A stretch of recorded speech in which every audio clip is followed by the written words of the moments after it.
of just such an eruption of the Earth 1 million or more years ago was born Japan, land of the little people who grew to believe that in blood and iron lay the shortcut to greatness. Land of philosophies and religions stranger than their names, like Bushido, the medieval code of slicing a victim with a samurai sword. Hako Ichiu, which means the four corners of the world under a Japanese roof.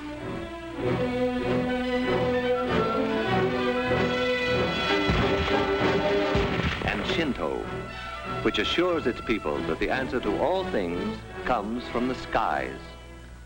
The truth of that one they were to discover. Old Japan was primitive. The history of the new Japan is a story of successful copying.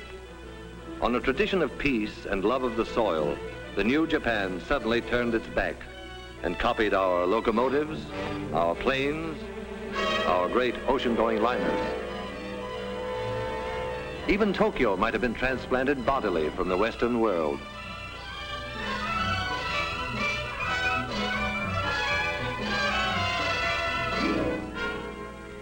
Japan's plans for world conquest were financed by the fine thread of an industrious caterpillar, woven into silk and stamped "Made in Japan" for its English-speaking customers.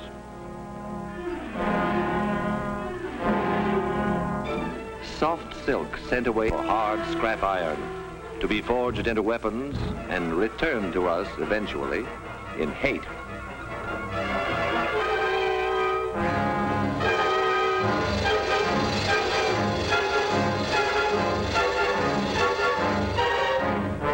Made in Japan became a sentence of death.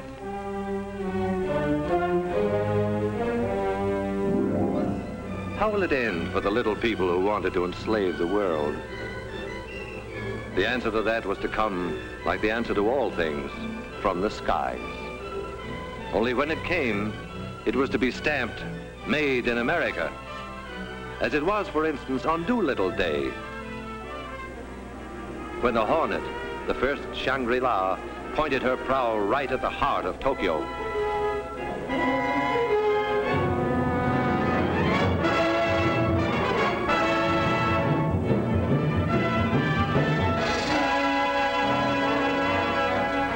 This was the first brief answer to Japan that came from the skies.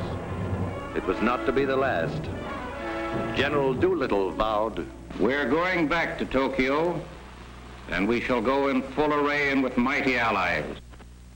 A weapon was ready.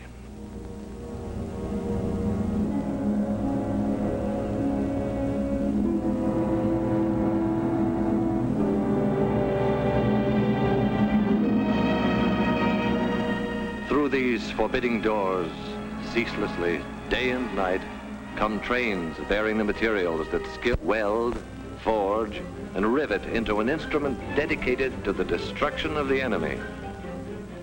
This is only one of many plants that one day appeared where just the day before, it seemed, was pasture land, or the place where they were building washing machines. When the workers reported for the first time, few of them guessed the exact nature of what they were building. They knew that a giant plane would result, but beyond that, it was largely conjecture. But then the day came, inevitably, when the pieces of their jigsaw began to fit together. The day when the mountains of material and the millions of man-hours all combined to confirm the assembly line rumor, the washroom gossip, and their honest-to-God American curiosity. They were building the mightiest aircraft in history. They were building a plane for the Army Air Forces that would reduce the huge fortresses and liberators to medium bombers. They were building the Boeing-designed B-29 Super Fortress. And this is how they built it. Enough aluminum is stored here to lay a silver carpet over every street in Tokyo. Aluminum sheet to be brought to life by these machines and the workers who operate them. They give it shape and personality. Their stamping machines, their presses, lathes and drills, coax it and pound it and pierce it into the multiple patterns prescribed in 50 tons of blueprints. It was bauxite a month ago, dead in the ground. Miners dug it out of the Arkansas hills. And then in some distant factory, bauxite came in at one end, an aluminum sheet rolled out the other.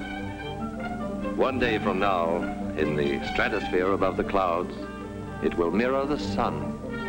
In a month, out of the ground and into the sky. These will be the wings to take it there. From the confusion of manpower and equipment within this massive jig will emerge the fabulous 117, a wing of completely new design, which will carry more weight, faster and higher than any other wing. The jigs themselves, the fixtures and the tools were designed so that unskilled workers could be expert with them in a week, whether they were farmers or clerks, cotton pickers or housewives, salesmen or ex-soldiers. The wing is of awesome weight and dimension, yet a girl can lift it with about the same effort that she would need to adjust the flower in her hair.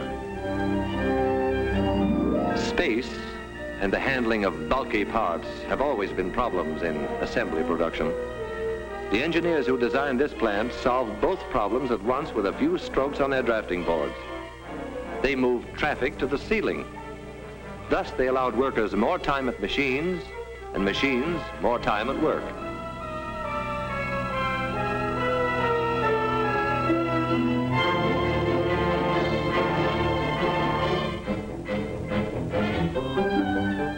Here is the wing in a more advanced stage.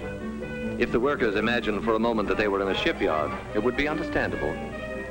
The Mayflower was shorter from stem to stern than each of these wings from tip to tip. All the pilgrims who landed at Plymouth Rock could curl up within the gasoline compartments in the wing and sleep no less comfortably than on their long Atlantic crossing.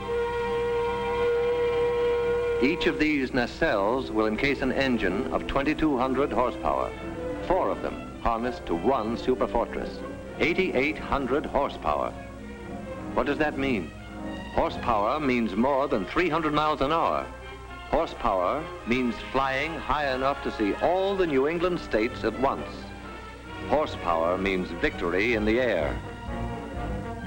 When these skeleton nose sections are enclosed in aluminum and glass, they will be the most comfortable cockpits a bomber ever had. The windows cannot cloud or frost. The pilot's instrument panel is less complex than the dashboard of an automobile. Soundproofing allows talk without the interphone. And because the entire compartment is a pressurized tank, the air remains practically constant from prairie level to the rarefied atmosphere over the Himalayas. Back of the control cabin is the huge center section. Here the wings will be set. Here the bomb bays will hold the greatest weight of death ever lifted into the skies. Toward the tail, another big pressurized chamber will house the rest of the crew, except the rear gunner, who has a cabin to himself. If in some stratospheric emergency, a crew member must travel between front and rear pressurized compartments, he can slither through this connecting tunnel. An armor glass observation blister. Durable, crystal clear, eyes of every superfortress.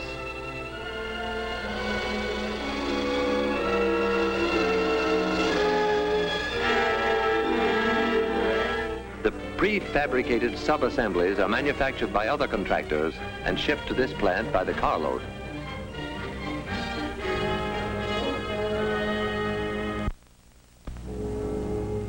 What has been shown here is being duplicated in plants all across the country. Identical miracles of modern machinery, nursed and tended and made productive by people who look and think like these people. The fair, the dark, people with deft hands and unblinking eyes, the strong with their willing muscles, and those less strong but as willing, the braided schoolgirls, the white-haired grandmothers, the old young, the young old, the little ones and the less little ones, working together in intimate harmony. Their product, death. Their goal, peace. These workers are the lucky ones who see the finished product of their labor roll off the line. Every hour of every day, they are witness to this awe-inspiring ceremony, this tremendous wedding of material and man-hours, this climax in the history of man's conquest of the air.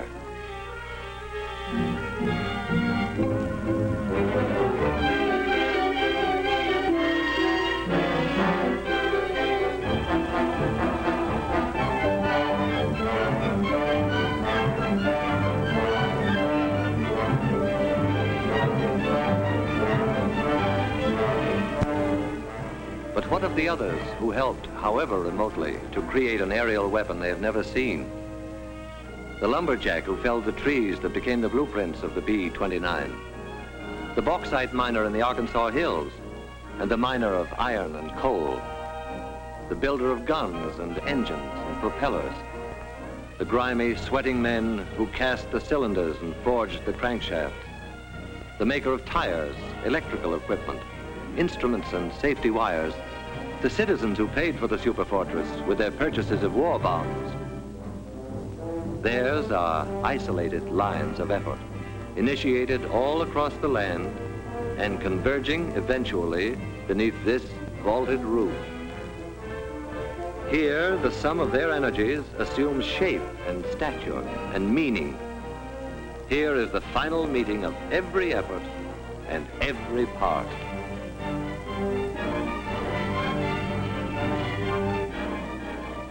A bold insignia will proclaim to the enemy that this is the proud new weapon of the United States Army Air Forces.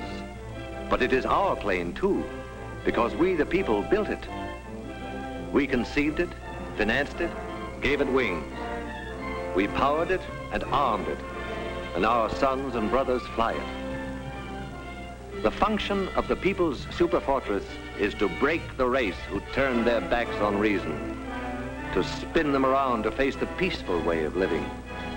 It is the people's answer to all the sneak raids, all the death marches, all the stabs in the back.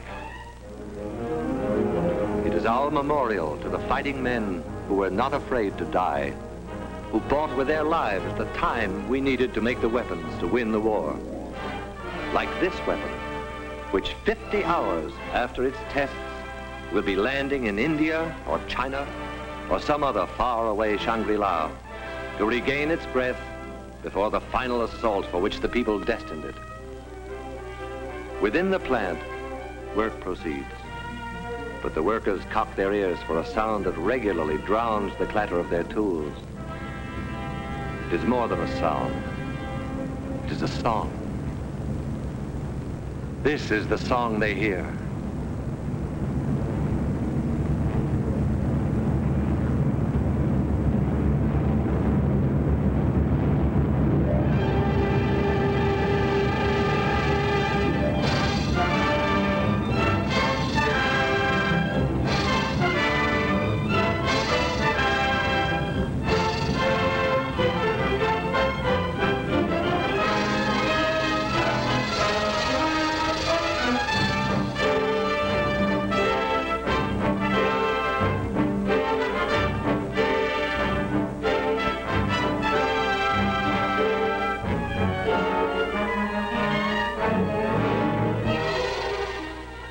The story begins in 1939, when the far-sighted Army Air Forces said, "We want a plane for our defense that can fly a bomb load thousands of miles out to sea and return."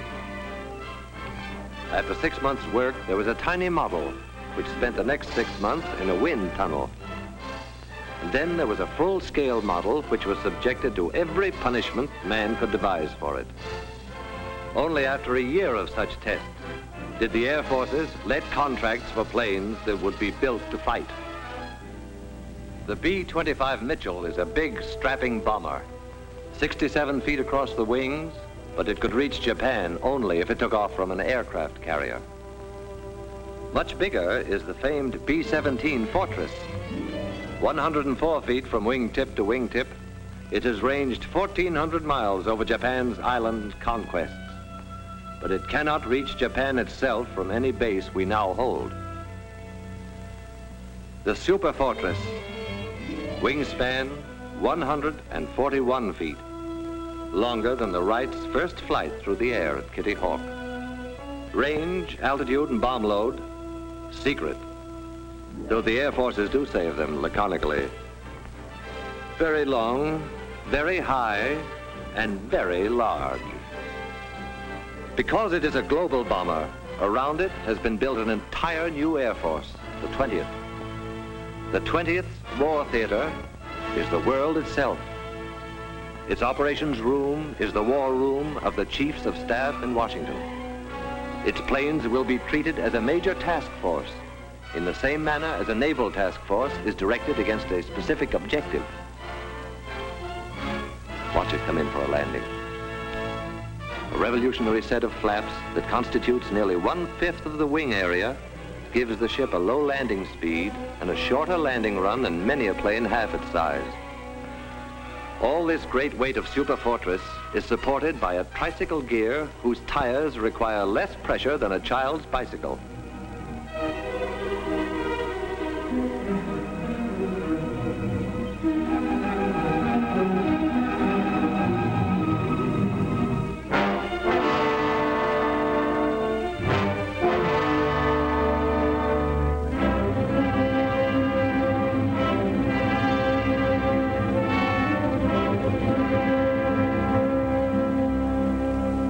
Somewhere in Western China, 500,000 nameless people wrote their magnificent chapter in the saga of the superfortress. 2,000 years after their ancestors built the Great Wall for the defense of China, these farmers transformed saturated rice paddies into airfields for offense against a new invader. They had no machinery as we know it, only their million hands and a searing memory of anguished years since Japan set out to annihilate them. Stone by stone, layer after layer, bound together not just with muddy water, but with the blood of their brothers who died under the samurai's sword. And soon there were runways to bear the weight of a whole fleet of superfortresses. Revenge for the nameless people was close at hand.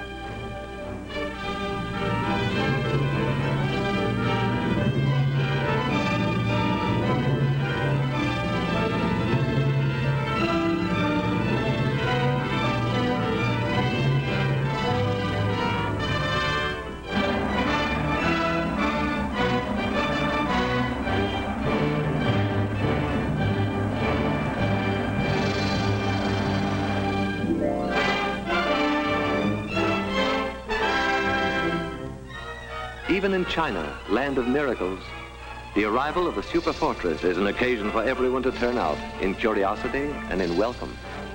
A welcome now, but journey's end on the other side of the globe is only the beginning of another, grimmer journey.